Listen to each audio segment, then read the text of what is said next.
بہت سے mineral material جو ہے وہ ایک ساتھ مل کر اسمال پیپرز میں تبدیل ہو جائے تو وہ یورینری اسٹون کہلاتا ہے، یعنی یورین میں جب اسٹون بن جائے تو اس کو یورینری اسٹون کہتے ہیں۔ سمٹم اس کے کیا ہے؟ جب یہ یورین کے ساتھ ہوتا ہے تو اتنا پینفل نہیں ہوتا، لیکن جب بلیڈر میں آ جاتا ہے تو بہت زیادہ پین اس میں بڑھنا شروع ہو جاتا ہے، جس کی وجہ سے یورین کا جو کلر ہے وہ پنکش یا ریڈش کلر ہو جاتا ہے۔ کیمیکل اسٹرکچر کی بنا پر اس کو 3 گروپ تقسیم کیا گیا ہے۔ ایک ہے کیلشیم جب خون میں بڑھ جائے، دوسرا ہے جب آکزیلیٹ جو ہے یورین میں بڑھ جائے، اور تیسرا ہے یورک ایسڈ جب بڑھ جائے۔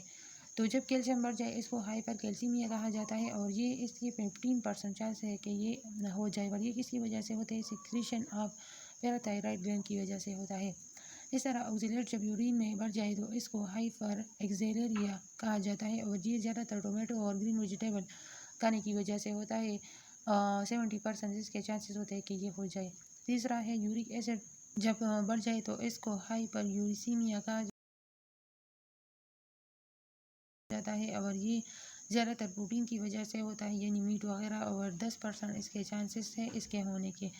پھر اس کو ٹریٹ کس طرح کیا جاتا ہے؟ جب یہ 0.5 سینٹی میٹر کا ہوتا ہے تو کڈنی سے آسانی سے پاس ہو جاتا ہے، لیکن اگر اس سے بڑا ہو یعنی 1 سینٹی میٹر ہو تو پھر یہ آسانی سے کڈنی سے پاس نہیں ہوتا۔ اس کے 2 میتھڈ ہے، ایک ہے ایکسٹرا کارپوریٹل اسٹروک لیتھوٹرپسی ESWL، یعنی وداؤٹ جو سرجری کا کیا جاتا ہے تو اس کو کہا جاتا ہے extra means without and corporeal means body. اس طرح لیتھوٹرپسی کا مطلب ہے سولڈ چیز کو بریک ڈاؤن کرنا۔ سرجری کا پہلے تو یہ فرسٹ آف آل یہ تو سرجری کے بغیر ہوتا ہے، اور اس کے لیے ہائی الٹرا ساؤنڈ ویو یا ایکس رے ویو جو ہے وہ استعمال کیا جاتا ہے، اور کو جو ہے پاؤڈر میں تبدیل کیا جاتا ہے جو یورین کے ساتھ آسانی سے باہر نکل جاتا ہے۔ اب اس اسٹرکچر کو دیکھیں تو اس میں یہ جو ہے یہ اسٹون ہے، اس کے ساتھ یہ مشین لگایا جاتا ہے جس کی وجہ سے اس کو توڑا جاتا ہے، اور پھر یہ یورترا کے ذریعے سے باہر نکل جاتا ہے۔ پرکوٹینیس نیفرولیتھوٹرپسی یعنی PCNL، پر مین تھرو این کیٹس مین اسکن، یعنی اسکن کے ذریعے سے جو کڈنی سے نکالا جاتا ہے اس کو کہتے ہیں۔